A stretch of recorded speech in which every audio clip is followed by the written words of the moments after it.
Abra su Biblia en Levítico capítulo 19, versículo 2. Así de pie vamos a leer la palabra de Dios.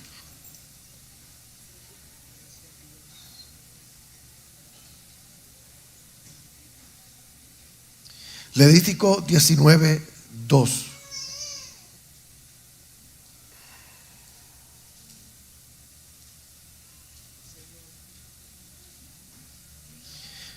Y luego, si usted quiere seguir también, voy a leerle Filipenses 2:12.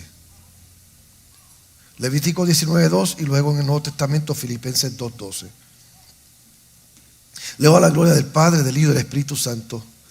Habla a toda la congregación de los hijos de Israel y diles: santos seréis, porque santo soy yo, Jehová, vuestro Dios. Habla a toda la congregación de los hijos de Israel y diles: santos seréis, porque santo soy yo, Jehová, vuestro Dios. Y Filipenses 2:12 dice: por tanto, amados míos, como siempre habéis obedecido, no como en mi presencia solamente, sino mucho más ahora en mi ausencia, ocupaos en vuestra salvación con temor y temblor. Por tanto, amados míos, como siempre habéis obedecido, no como en mi presencia solamente, sino mucho más ahora en mi ausencia, ocupaos en vuestra salvación con temor y temblor. Pueden sentarse. Nosotros comenzamos esta serie hace 10 semanas atrás, que yo le titulé 9 pecados mortales de la iglesia. 9 más un pecado mortal de la iglesia. Y la idea de esta serie era resaltar algunas verdades que, aunque no necesariamente por sí mismas son pecados, si no nos cuidamos, pueden convertirse en pecaminosas. Hay cosas que usted hace que si usted no las maneja bien, por sí mismas ya no son malas, pero desenfrenadas pueden convertirse en algo que le hace daño a ustedes. Y eso usted lo puede juzgar de acuerdo a sus propios pensamientos. Hoy yo voy a terminar esta enseñanza con un tema que está bien cerca a mi corazón, porque es algo que después de mucho tiempo uno en el evangelio, después de mucho tiempo de uno estar asistiendo a la iglesia, si uno no tiene cuidado puede caer en esa trampa. Y es lo que yo llamo poco temor de Dios, o sin temor a Dios. ¿Y por qué digo que esto está cerca a mi corazón? Yo acepté a Cristo en el 1975. Yo era un adolescente apenas de 16 años cuando yo acepté al Señor y yo le di mi corazón a Cristo y llevo desde ese entonces sirviéndole a Dios. Y es bien fácil después de tanto tiempo uno estar sirviéndole a Dios o uno estar en la iglesia, como usted quiera llamarle.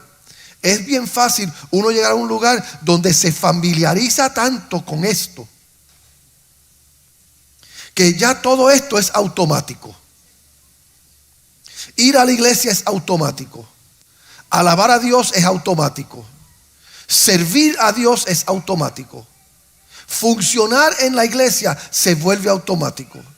Y aquellas cosas que en un tiempo uno guardaba precioso para uno, aquellas cosas que en un tiempo uno las veneraba, uno las honraba y uno las respetaba, pues si uno no se cuida puede llegar a un lugar donde usted descuida esas cosas.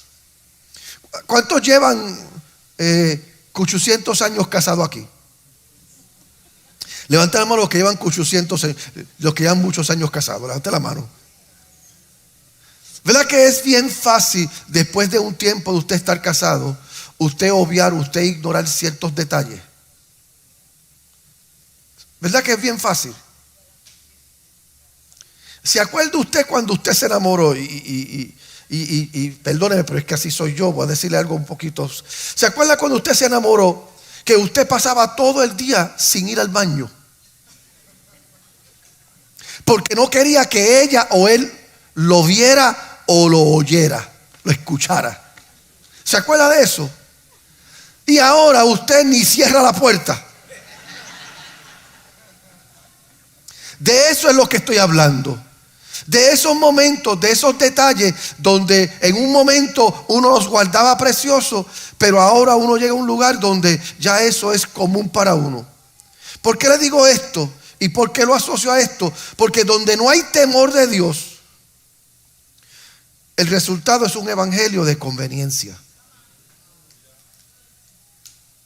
Repito, donde no hay temor de Dios, el resultado es un evangelio de conveniencia, El temor del Señor es uno de los conceptos más incomprendidos y menos enseñados en nuestros tiempos. Mas sin embargo, uno de los mayores desafíos que enfrentamos hoy es que tenemos muchos creyentes que están enamorados de Dios, pero no lo temen. Que dicen que aman a Dios, pero no temen a Dios. Hemos puesto los atributos de Dios en un orden que beneficia nuestras decisiones personales y nuestro estilo de vida. Sabemos que Dios es santo.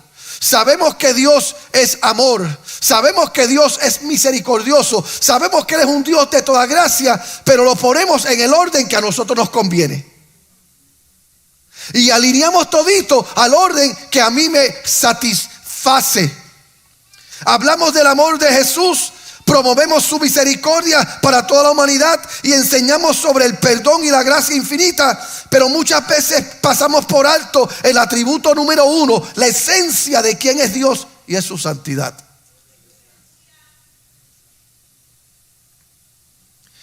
Y es esto importante porque todo lo que es Dios, amor, misericordioso, bondadoso, Dios de gracia, todo lo que es Dios proviene de su esencia.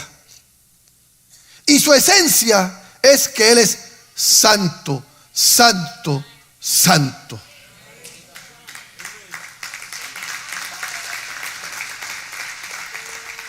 Y oiga, usé la palabra esencia a propósito. Porque muchas veces cuando hablamos de la santidad de Dios, la ponemos en el orden o la ponemos en el lugar de uno de sus atributos. Y yo quiero que usted entienda esto. Y si algún día usted quiere hablar un poquito más conmigo de esto, yo le doy la bienvenida a que hablemos de esto. A todos ustedes que les gusta estudiar la Biblia, y a todos ustedes que les gusta sacarle punta a todo lo que uno dice, y a todos ustedes que se creen que saben más que uno, yo le invito a que hable conmigo después. Pero yo voy a decir algo aquí que posiblemente le va a molestar a usted. Y uno de los errores que hemos cometido es esto: que hemos puesto algo que es la esencia de quién es Dios en la lista de sus atributos. Y yo vengo a declarar aquí que la santidad de Dios no es uno de sus atributos. La santidad de Dios es la esencia de quién es Él. Dios es santo, santo, santo. ¿Qué quiere decir esto? Que el amor que emana de Él, amén, emana de la santidad de Él. Que la misericordia que sale de Él, sale de la santidad de Él. Que la bondad que viene de Él, viene de la santidad de Él. Y todos estos atributos se sujetan a la santidad de Dios. Así que cuando hablamos del amor de Dios, tenemos que hablar del amor de Dios desde la perspectiva de su santidad. Cuando hablamos de la gracia de Dios, tenemos que hablar desde la perspectiva de su santidad. Porque antes de que Dios sea amoroso, lleno de gracia y misericordia, Él es santo. Él es santo y luego lo demás fluye de su santidad. Santidad, amén, es la esencia de quien es Dios. Y si Dios es un Dios santo, pues entonces, al nosotros ver quiénes somos nosotros y nosotros ser honestos con nosotros mismos, cuando nos acercamos a Él, ¿quién es Él? La esencia de quién Él es Él debe crear una diferencia entre Él y nosotros. Y debe llevarnos a un lugar donde lo vemos a Él. Y como dijo el profeta, lo vemos alto y sublime. Y sus faldas, sus victorias llenan el templo. Y uno dice, yo no merezco estar en esta compañía. Porque por más que usted pretenda, y por mejor que usted se porte, y por más decente que usted sea, Cuando usted ve a Dios y lo ve a Él por quien es Él, usted no tiene una que otra que reconocer cuán débil, cuán finito, cuán corrupto, cuán pecaminoso es usted. A menos que usted sea como esa gente que se creen, pero no son. ¿Alguna vez usted ha visto a alguien que es feo y se cree que es lindo? ¿Alguna vez usted ha visto un gordo que se cree que es flaco? Sí. ¿Alguna vez usted ha visto un hombre o un caballero que se viste de una manera y usted dice, no se debe vestir así? Una gordita que se pone ropa de flaca, o un flaco que se pone ropa de gordo, y usted los ve caminando y usted los ve y usted dice, de hecho soy flaco. Hay veces que yo veo gente y yo digo, a la verdad que este se la cree. A veces usted ve tipos que van caminando por ahí y usted dice, pero mira el tumbao de este jura que es la última Coca-Cola en el desierto. Y yo digo en mi mente a veces, a este nunca le han dado un espejo. Pues sabe que hay gente que dentro del concepto de quién es Dios nunca le han dado un espejo.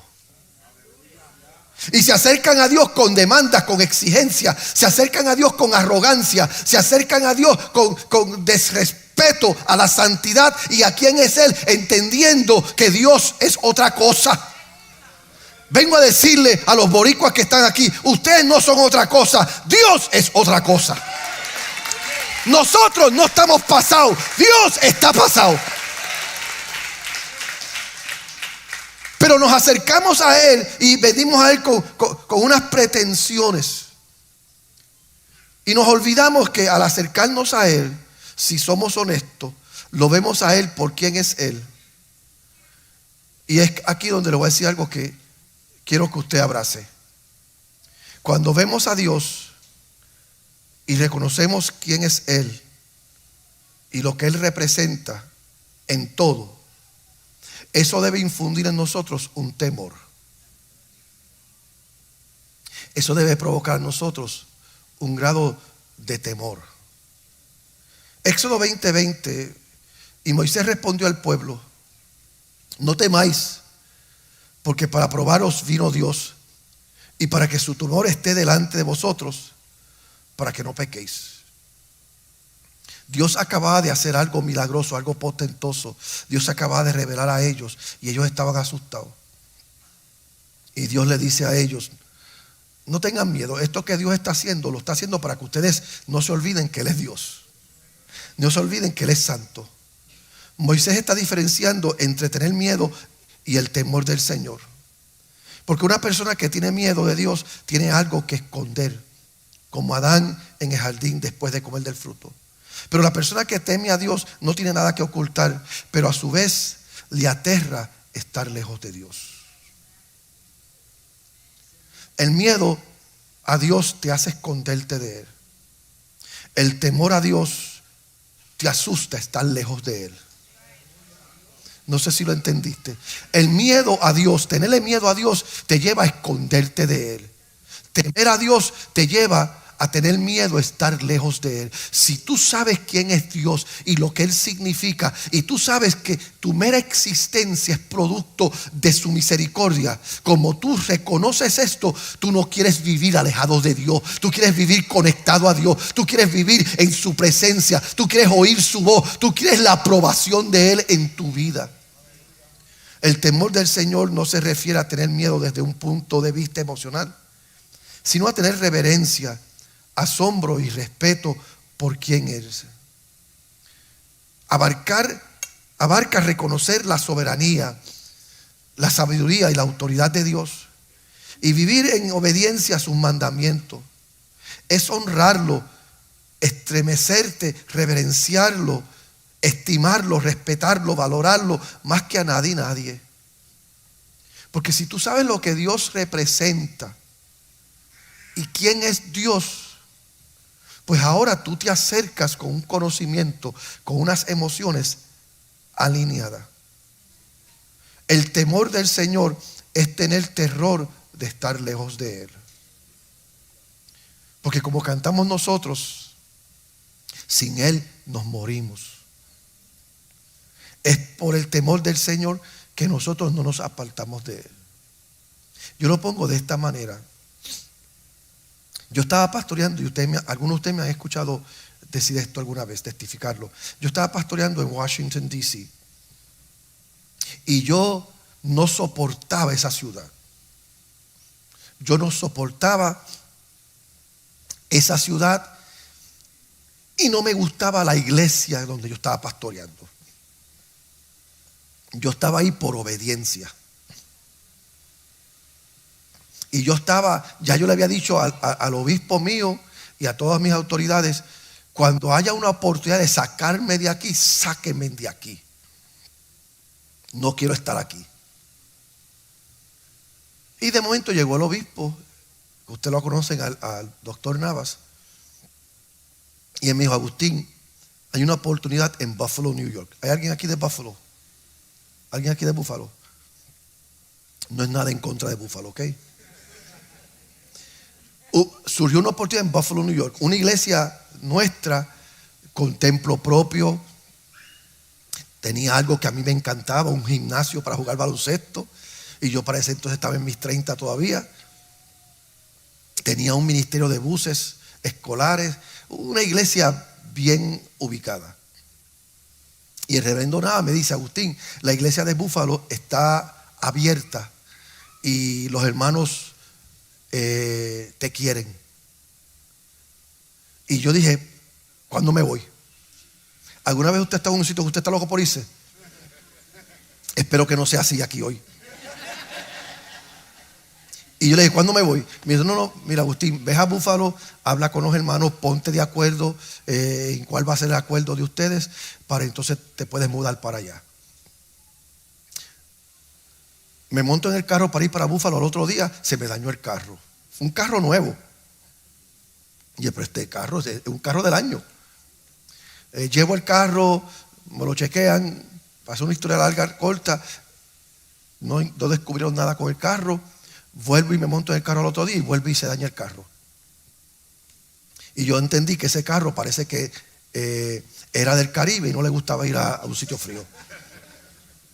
Me fui a una compañía de carro y alquilé un carro para ir a Búfalo. Me monto en el carro que alquilé para ir a Búfalo y se me daña el carro. Pero como yo le dije ya, yo estaba loco por irme de Washington. Yo hice y deshice y me fui para Búfalo. Cuando voy y estoy llegando a Búfalo, por la carretera que yo iba, pues llegué a un lugar donde había un letrero grande que decía "Welcome to Buffalo". Y cuando paso por debajo de ese letrero que decía "Welcome to Buffalo", yo tuve una experiencia que nunca había tenido en mi vida. Es como que yo sentí como que una mano se me metió por dentro y esa mano agarró todo lo que era bueno de mí, todo lo que me daba paz, todo lo que me daba paciencia, todo lo que me daba bien. Esa mano se metió dentro de mí y me arrancó todo lo que había bueno en mí o santo en mí. De momento, cuando esa mano se lleva todo eso, me sentí con coraje, el coraje que yo sentía antes de conocer a Cristo. Me sentí con odio, el odio que yo tenía antes de conocer a Cristo. Me sentí amargado, las amarguras, todas las emociones y todos los pensamientos que un día me castigaban antes de yo conocer a Cristo. Es como que al sacarme todo lo que era de Dios en mí, todo eso entró en mí de nuevo. Y yo empecé a temblar. Yo tuve que estacionar el carro y yo empecé a llorar de la ansiedad que me dio. Y llegué rápido a la iglesia y me estaba esperando el pastor que se iba, solo para yo decirle a él: mire, hermano, dígale a los hermanos que yo no soy el pastor de esta iglesia. Pero hermano Agustín, los hermanos tenemos una reunión con usted esta tarde y dígale que no. Si yo estaba deseoso de irme de Washington, más deseoso yo estaba de irme de Búfalo. Y yo hice, el pastor nada me llamó, me dice, Agustín, ¿qué pasó? Y le expliqué, yo le dije, mire hermano, yo no sé qué pasó, pero cuando yo entré a Búfalo, yo sentí que una mano se metió adentro y me sacó todo. Y yo oí una voz que me dijo, si te quedas aquí, vacío estarás de mí. Y era porque Dios me había mandado a Washington, pero como yo no quería estar en Washington, yo estaba peleando con la voluntad de Dios. Yo había llegado a un lugar en mi vida que por tanto tiempo de estar en esto de iglesia y por tanto tiempo de moverme en esto de ministerio y por tanto tiempo de tener gente en posiciones que me podían ayudar, yo estaba tratando de manipular la voluntad de Dios en mi vida. Y es como que Dios dice, ¿sabe qué? Tú puedes llevar mucho tiempo aquí, tú puedes conocer a Nava, tú puedes conocer el comité ejecutivo, pero a mí tú no me manipulas, a mí tú me respetas. Y si yo te he dicho algo,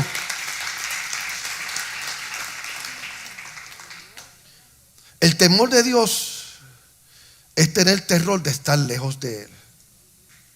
Por eso es que Filipenses 2:12 dice, por tanto, amados míos, como siempre habéis obedecido, no como en mi presencia solamente, sino mucho más ahora en mi ausencia, ocupaos en vuestra salvación con temor y temblor. Pablo le está diciendo a esta iglesia humilde, esta iglesia santa, una iglesia sana, porque de todas las iglesias del Nuevo Testamento, la iglesia de Filipos era una de las iglesias más excelentes. Usted no encuentra en la carta de Filipenses un regaño, una corrección. Esto aquí no es un regaño, no es una corrección. Esto aquí es un consejo. Ocúpate de tu salvación con temor y temblor. Pablo está enfatizando la importancia de tomar en serio la fe y abordarla con la mayor reverencia y asombro posible. Él está diciendo, no jueguen a las iglesias nunca, porque esto de jugar a la iglesia es una afrenta contra Dios. No juegue a ser cristiano, porque esto de jugar a ser cristiano es una afrenta contra Dios. Él quiere que ellos comprendan que debemos de vivir en un proceso continuo de fe, practicándola de tal manera que crezcamos. Cuando Pablo habla de temor y temblor, se refiere a nuestra capacidad de reconocer la santidad y majestad de Dios. Que nunca, nunca, nunca te creas que Dios es igual a tus amigos, a tus vecinos, a tus familiares. Que Dios es igual a cualquier otra cosa creada o hecha por los hombres, o creada por Él mismo. Dios es totalmente diferente. Y las consecuencias de no tener temor del Señor, entre otras cosas, es que al no temer a Dios debidamente, el poder y la unción que emanan de Él no fluyen en nosotros.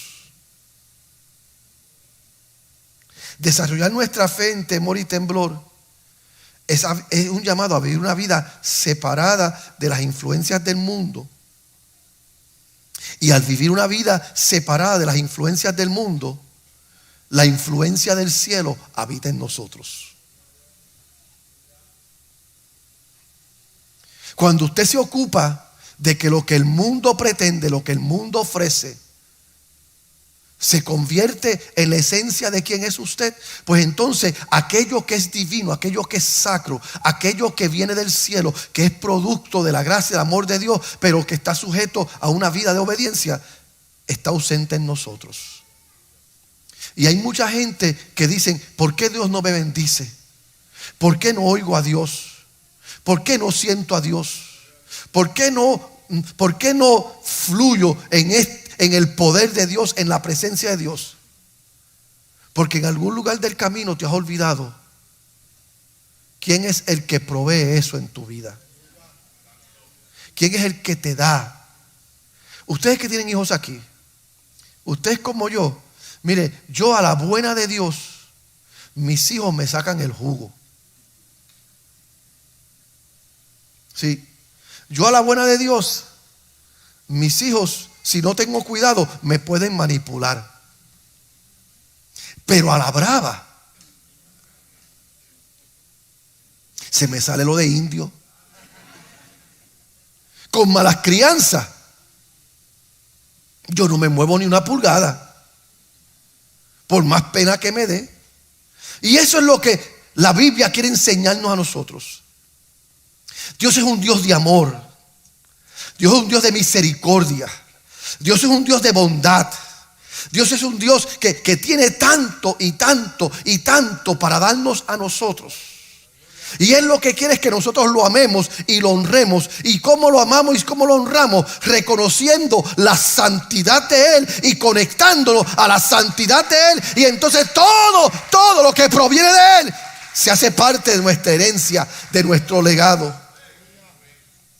Esto, cuando nosotros carecemos de unción y poder, esto se debe a que cuando no hay temor del Señor, toleramos el pecado.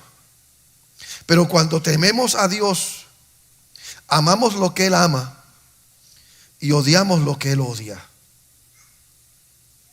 Si amamos a Dios y le tememos a Él, ¿quién es Él? Se convierte en parte de lo que nosotros deseamos. Por eso Hebreos 1:9 dice: has amado la justicia y aborrecido la maldad, por lo cual te ungió Dios, el Dios tuyo, con óleo de alegría más que a tus compañeros. Nos preguntamos cómo tantos líderes y pastores adoradores y creyentes comienzan encendidos y tan enamorados de Dios, pero no aguantan y caen en las trampas del enemigo. La respuesta es simple. Esa pregunta es: les falta temor santo de Dios. Mira lo que dice Salmo 111:10. El principio de la sabiduría es el temor de Jehová. Buen entendimiento tienen todos los que practican sus mandamientos. Su loor permanece para siempre. Proverbios 9:10. El temor de Jehová es el principio de la sabiduría, y con el conocimiento del Santísimo es la inteligencia. Proverbios 4:7. Sabiduría ante todo, adquiere sabiduría, y sobre todas tus posesiones adquiere inteligencia. ¿Y cómo tú adquieres inteligencia? ¿Cómo tú adquieres sabiduría?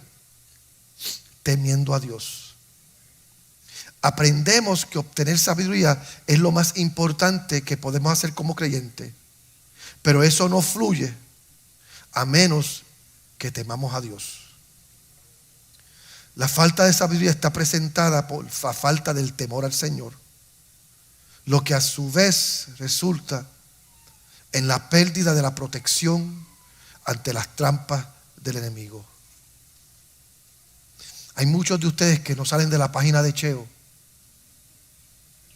y hay muchos de ustedes que siempre están repitiendo los mismos errores y siempre están cayendo en las mismas trampas. Y alguna vez usted dice: pero qué zángano soy.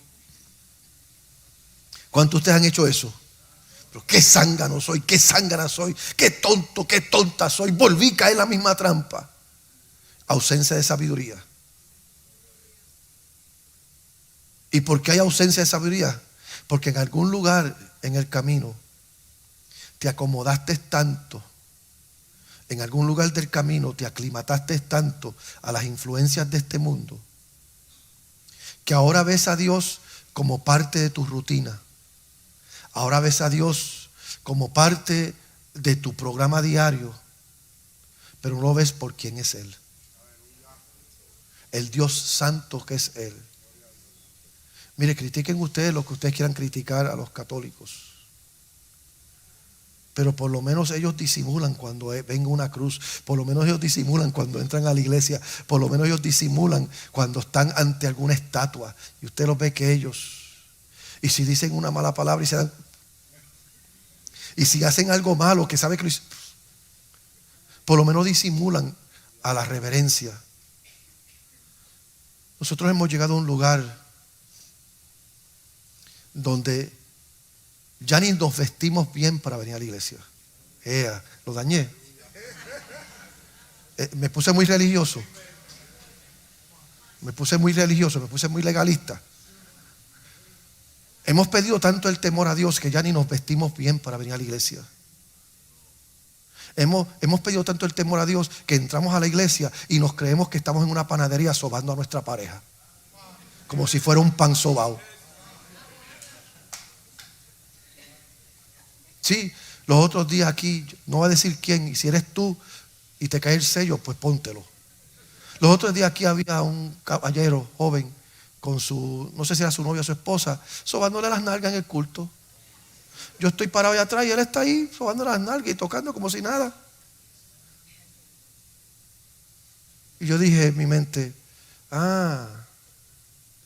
por eso es que hace un par de horas atrás estabas en mi oficina con la crisis que tienes. Porque cuando no hay temor de Dios, todo aquello que proviene del mismo infierno se conecta a tu existencia. ¿Qué es lo que te guarda? ¿Qué es lo que te cuida? ¿Qué es lo que te alinea al propósito de Dios? Ver a Dios por quien es Él, honrarlo y respetarlo de la manera correcta. Que tú dices, no es que le tengo miedo a Dios, es que sé que esto a Él no le agrada. Y si esto a Él no le agrada, yo no quiero ofenderlo a Él. Hay beneficios en tener un temor santo del Señor. Y cuando tenemos ese temor santo, Él comparte con nosotros sus secretos y nos muestra su pacto. Porque mire, reciba esto, solo podemos encontrar una verdadera amistad con el Señor si le tememos, porque Él reserva su amistad para los que le temen. Dios no comparte con todo el mundo. Y Él no está en todo ambiente. No, que Dios está en todas partes. No. Su presencia es posible porque como Él es omnisciente, Él es omnipresente, Él está en todas partes. Pero no quiere decir que está compartiendo. El Señor brinda su amistad a quienes le temen y les da a conocer su pacto. Salmo 25:14. Apunte eso. Salmo 25:14. El Señor brinda su amistad a quienes le temen y les da a conocer su pacto. Desafortunadamente, muchas de las atrocidades que vemos hoy en la iglesia y en los llamados hijos de Dios se debe a la falta del temor del Señor. El temor del Señor son los tesoros de Dios, el deleite de su santidad. Por eso fue que Dios le dijo a Moisés que le dijera a todo el pueblo y a los hijos de Israel: sean santos, porque yo soy santo. Y este mandato refleja las expectativas de Dios de que su pueblo refleje el carácter y la vida de acuerdo a las normas y de acuerdo a la rectitud y a la pureza de quien es Dios. Yo no puedo entrar por las puertas del templo como a mí me da la gana. Y yo no puedo establecer mi agenda en el templo como yo quiero. Eso yo lo aprendí bien temprano. Yo me acuerdo una vez, yo sentí que Dios me habló y yo quería consagrarme. Y yo determiné estar en una campaña de oración todos los días, por 40 días, porque para ese entonces estaba el libro de Gigi Ávila de los 40 días de oración y ayuno. Pues yo decidí, yo voy a estar no podía ayunar porque estaba trabajando, pues decidí estar en 40 días de ayuno y oración todos los días, de 7 a 9:30 de la noche. Esa va a ser mi campaña de oración, todos los días, de 7 de la tarde a 9:30 de la noche. Llegué al culto, porque nosotros teníamos culto todos los días. Y llegué al culto y como yo le hice esa promesa a Dios, pues yo vengo y me arrodillo en el altar. Y estoy orando en el altar y tuve todo el culto orando. ¿Qué de malo hay de eso? Aparentemente había algo de malo. Cuando se acaba el culto, el pastor mío me llama. Me dice: Agustín, ven acá. Yo noté que tú estuviste todo el culto orando. Y yo le dije: sí, pastor. Y él me dice: ¿por qué? Y yo: bueno, pastor, es que yo hice un pacto con Dios. de orar todos los días de 7 a 9:30 de la noche. Y por eso estuve todo el día en el altar. Y él me dice, interesante, ¿quién es el pastor aquí? Yo era usted. ¿Y a quién Dios le da la visión de la casa? Ya yo sabía por dónde esto iba. Yo era usted, pastor. Y si Dios es a mí que me da la visión de la casa, y yo he entendido que estos días de culto se va a leer la palabra, se va a orar por los enfermos y las peticiones, se va a cantar 2 o 3 alabanzas, se va a leer la palabra de nuevo, vienen los especiales y después viene la predicación y después viene la despedida del culto. ¿Cómo tú te atreves a alterar el orden que Dios me dio a mí del culto para tú decir que tú vas a orar todos los días durante el culto? Y yo, bueno, pastor, es que Dios me habló y yo quiero consagrarme. Dice, si Dios te habló y tú quieres consagrarte, conságrate dentro del espacio que tú eres el que tiene autoridad. Que sea la última vez que tú estés todo el culto orando, porque tú decidiste que tú vas a hacer lo que te da la gana en la iglesia. En esta iglesia manda Dios. Y aquí me puso Dios por pastor y yo soy el que establezco el orden, no tú. Pero pastor, es que Dios, no me venga con que Dios te dijo. Dios no te dijo eso nada. Y cuando él me habló así de serio, yo lo respetaba. Y dije, está bien, pastor, no es para tanto. Yo cancelo la campaña de oración. Y me dice, no quiero que la cancele. Haz la campaña de 10 de la noche a 12 de la noche, a 12 de medianoche. Hazla en tu tiempo, no en el tiempo de Dios, del culto a Dios. Los pentecostales de años atrás son los que están aplaudiendo. Y los de ahora no entienden esto, porque ahora entendemos que podemos entrar por las puertas y establecer nuestro propio programa. Ahora entendemos que podemos entrar y que Dios me acepta tal y como yo soy. Ahora entendemos que podemos entrar y comportarme como yo quiero comportarme. Y por eso, ¿sabe qué? Algunos de ustedes, antes que se acabe el culto, antes de hacer la oración de despedida, ya ustedes están en el carro y algunos ya están por la luz. Y el culto no se ha acabado. ¿Sabe qué? Eso hasta cierto grado es un nivel de deshonra, es un nivel de falta de respeto. Usted viene a la casa de Dios, venga temprano y quédese hasta el último amén, porque eso honra a Dios. El miércoles la pastora estaba corrigiendo aquí, porque en la hora de los anuncios, la mitad de los que estaban aquí estaban hablando y como que el culto se había acabado ya y se le entró un celo de esos santos salvadoreños, tailandés, y empezó a corregir aquí. Pero la verdad es esta: hemos llegado a un lugar donde hemos olvidado que la santidad conviene a su casa. Que quién es Dios es el que debemos de honrar y reverenciar. Entonces, si yo vengo para la iglesia, no quiere decir que usted se va a poner un traje nuevo todos los días, pero ¿sabe qué? Por lo menos planche el traje que se va a poner. No quiere decir que usted va a venir aquí vestido de show todos los días, pero por lo menos lave la camisa que se va a poner. Por lo menos disimule que usted va a honrar a quien es Dios. Y cuando entre por las puertas y usted se siente, cuando aplaudan, usted aplaude. Cuando se paren, usted para. Cuando hay que llegar al altar, usted llega al altar. Cuando mejor el mensaje, usted escucha el mensaje. Este concepto de no temer se refiere a la falta de reverencia, a la falta de asombro, a la falta de respeto por los principios que gobiernan el trono de Dios. Mire, cuando las personas no reconocen ni honran a Dios, esto lo lleva a muchos lugares feos. Número uno, lo lleva a decadencia moral. Porque si usted no honra y respeta a Dios, ahora usted llega y vive su vida de una manera desenfrenada, donde los valores del cielo no son los valores de ustedes. Cuando usted no teme a Dios, hay lo que yo llamo erosión de la verdad. Queremos entonces ahora manipular lo que dice la Biblia. No, es que Dios es amor. Es que yo soy un hijo de Dios, yo soy una hija de Dios. Y quieren tomar la Biblia y la verdad del cielo y quieren moldearla a ellos. Cuando no hay temor de Dios, hay lo que yo llamo pérdida de responsabilidad.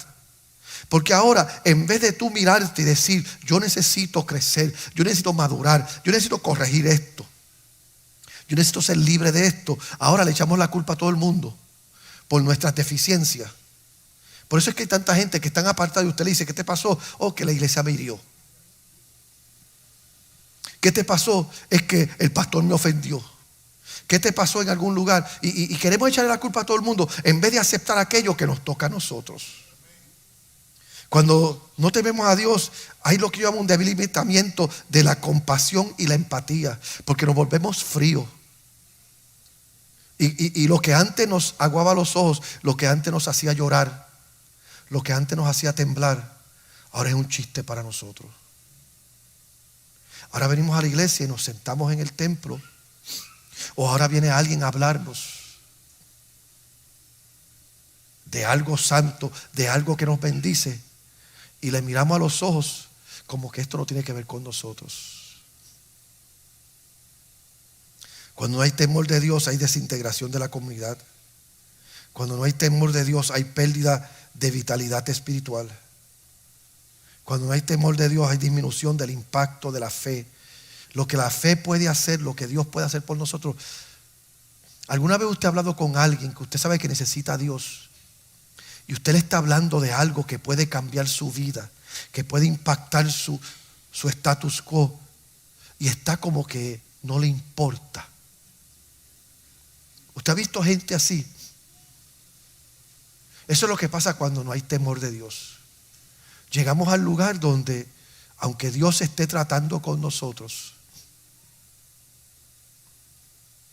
no nos importa. Yo llamo eso el síndrome de Judas. Judas sabía lo que estaba haciendo. Judas sabía que estaba ofendiendo la santidad de Dios.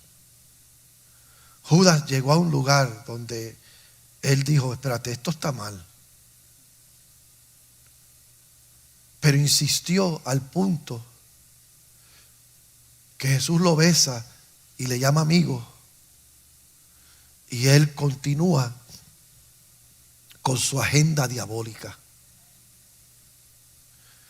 Cuando no hay temor de Dios, llegamos al lugar donde lo que hemos decidido, lo que hemos pensado, lo que hemos calculado, aunque nos haga daño, aunque sabemos que nos hace daño, insistimos en eso. Esta sociedad va de mal en peor. Las iglesias, muchas de ellas se están llenando de gente que lo que quieren es que se le abanique la vena religiosa, pero no que se les confronte con la verdad del cielo. Y esto es problemático. Y esto ofende a Dios. Tenemos que llegar a ese lugar donde volvamos a ver a Dios y determinar que sin Él nada podemos hacer, que lo necesitamos en nuestras finanzas, lo necesitamos en nuestras diversiones, entretenimiento, lo necesitamos en nuestras actividades sociales, lo necesitamos en nuestras interacciones. Algo tan sencillo. ¿Se acuerdan los que son de mi tiempo que cuando usted se enamoraba de una muchacha, los varones aquí, usted tenía que ir a pedirle la mano a los padres? ¿Cuántos se acuerdan de eso? Que usted tenía que ir a los padres y decirle, antes de decirle a la muchacha que está enamorado de ella, tenía que ir a los padres y decirle, mire, me enamoré de su hija y quiero hablarle, ¿me permite hablarle? Eso es que usted le tenía miedo a los padres. No, eso es que usted honraba lo que ellos representan. Hoy en día tenemos hombres tratando de desconectar a las mujeres de sus familias para ellos poder manipularlas y controlarlas. Eso es falta de reverencia. Pues yo me acuerdo un tiempo en que si tú te enamorabas en la iglesia, con el primero que tú hablabas era con el pastor. Y tú ibas donde el pastor y le decías, pastor, ¿qué usted piensa de fulana de tal? Pastor, ¿qué usted piensa de fulano de tal? Y el pastor te daba el ok o te decía, ni para allá mires. Y cuando el pastor te decía ni para allá mires, tú no mirabas, porque tú sabías que la voz del pastor representaba la voz de Dios en tu vida. Hoy hemos llegado a un lugar donde hemos dejado de honrar a Dios y la santidad de Él, porque poco a poco hemos dejado de honrar aquellos fundamentos de la sociedad que están establecidos para traer orden y bienestar. Para contrarrestar los efectos de la ausencia de temor a Dios. Y con esto termino. Es importante promover la educación espiritual. Ustedes padres que están aquí, no descuiden esto en sus casas. Ustedes padres que están aquí, no esperen llegar a la iglesia para enseñar a sus hijos esto. Siéntense con sus hijos y hablen de esto. Eduquen a sus hijos de los valores espirituales que están establecidos. Y hágalo de una manera santa y hágalo de una manera conectada al altar de donde usted come. No contradiga lo que el pastor dice. No llegue a su casa a corregir algo del mensaje del pastor porque usted quiere ser el que más sabe en su casa. No. Reafirme la enseñanza del altar. Cuando salga hoy de aquí, si sus hijos le preguntan, papi, ¿verdad que el pastor está haciendo un poquito demasiado de legalista hoy, muy religioso? No le diga, sí, pero ya tú sabes que el pastor es de la vieja guardia. No me defienda de esa manera. Con amigos así yo no necesito enemigos. No, dígale, lo que el pastor dijo es la verdad de Dios. La casa de Dios se respeta, la casa de Dios se honra. ¿Cómo volvemos al temor de Dios? Empecemos a educar y a promover la educación espiritual. Número 2, modele un comportamiento santo. Deje que todos aquellos que te conocen te vean a ti y viéndote a ti, te respeten a ti y respetándote a ti, respetan los asuntos de Dios. Porque a todos ustedes cristianos que están aquí, sí, a todos ustedes creyentes que están aquí, uno de los problemas más grandes que tenemos en un mundo que se pierde, que no respeta los asuntos de Dios, es porque si nosotros mismos no los respetamos, ¿por qué ellos tienen que respetarlo? ¿Para qué voy para la iglesia si en la iglesia hay gente más mala que yo? ¿Para qué voy a decir aleluya si los aleluyas son los más malos que hablan? ¿Para qué yo cantar canciones de la iglesia si los de la iglesia son los primeros que cantan las canciones de nosotros? ¿Usted quiere que la gente empiece a ver a Dios por quien es Él? Emule a Dios en su vida. Deje que cuando te vean digan, ese es un hombre santo, esa es una mujer santa, ese es un hombre serio, esa es una mujer seria, ese es un hombre de Dios.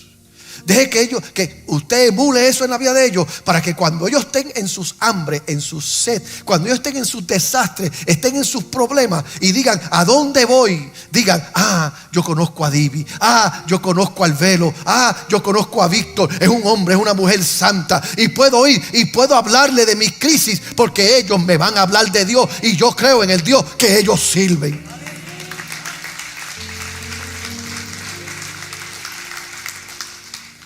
Fomente la responsabilidad. Fomente la responsabilidad. Sea usted el primero en admitir y reconocer las áreas de deficiencia suya. Y no pretenda. Sea responsable. Sea responsable de quién es usted.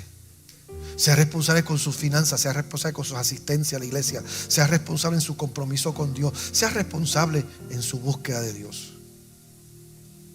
Fortalezca la educación moral y ética. Mire, enfatizar la importancia de los valores morales y los principios éticos en la configuración de una sociedad justa y compasiva es de bendición. Que vuestro sí sea sí y vuestro no sea no. Y promueva la compasión y el servicio. Sea usted un portavoz de todo lo que es santo. Porque es probable que haya alguien que nunca lea esta Biblia y la única Biblia que ellos lean sean ustedes. Es probable que sus hijos, antes de conocer a Cristo, lo conozcan a usted. Es probable que sus vecinos, antes de conocer a Cristo, lo conozcan a usted y lo vean a usted, y viéndolo a usted se han atraído al propósito de Dios. Cuando hablamos de temor de Dios, estamos hablando de vivir una vida donde nos da miedo vivir alejados de Dios. Porque todo lo que es bueno, yo he hablado con Andy de su vida pasada, y la diferencia en la vida de Andy en estos momentos es Dios. Y Andy debe vivir con esa conciencia, y le debe dar miedo cuando se siente que está volviendo a un lugar donde lo que era antes se convierte en parte de la normalidad de su vida. De eso se trata, iglesia. De que sabemos que el beneficio que tenemos es producto del Dios que le servimos. Y el Dios que servimos está en nosotros, porque Él practica la misericordia y el beneficio con aquellos que están en amistad con Él. Por eso es que la Biblia dice que la amistad con el mundo se hace enemistad contra Dios. Y cualquiera que se hace amigo del mundo se hace enemigo de Dios. ¿De quién tú prefieres ser amigo? ¿Quién tú prefieres tener de tu parte? ¿A quién tú quieres agradar? ¿A quién quieres agradar? Yo he decidido agradar a Dios. Y no todo el tiempo agradar a Dios es fácil. Hay tiempo en que lo que Dios demanda de uno desafía a uno. ¿Cuántos alguna vez han tenido un familiar, una mamá o un papá que ha sufrido de algún tipo de desequilibrio mental? Que tuvieron Alzheimer's, que tuvieron alguna enfermedad, que su mente fue disminuyendo. ¿Cuántos han tenido una familiar así? ¿Verdad que tener un familiar así se hace difícil en ciertos momentos honrarlo? Porque la ausencia de sus facultades mentales los lleva a ofenderte, los lleva a maltratarte. A veces hasta se te hace fácil burlarte de ellos. Ayer yo estaba viendo un video que hasta cierto punto me molestó. Es un video de TikTok de esta señora anciana que ya ha perdido sus facultades mentales. Y el hijo estaba jugando con ella porque ella se pasaba hablando con la que estaba en el espejo. Y el hijo le decía: ¿quién es esa mami? Esa es mi amiga. Sí, ¿cómo se llama? ¿Cómo tú te llamas? Y después decía: Betty. Yo me llamo Betty también. Y era un relajo, un juego. Era cómico lo que estaban haciendo. Y yo lo miré y después yo me puse a pensar y dije: ese hijo con este chiste está deshonrando a su mamá, porque está explotando la debilidad de ella para hacer un video de TikTok. ¿Verdad que a veces honrar a aquellos que amamos se nos hace difícil? Pero la alternativa es un video de TikTok ofensivo. La alternativa es exponerlos a las debilidades de ellos. Honrar a Dios no es fácil todo el tiempo. En un mundo que ha adoptado una mentalidad, que ha adoptado unas actitudes seculares, donde es mejor vivir de acuerdo a la corriente que abrazar la santidad de Dios. Pero la alternativa es estar vacío. La alternativa es estar solo. La alternativa es abandonar todo lo que es de Dios en ti. Porque no podemos jugar a las iglesias Y no podemos estar en dos aguas. Como decían nuestros viejos, o somos o no somos. Y como digo yo, o le creemos a Dios para todo o no le creemos para nada.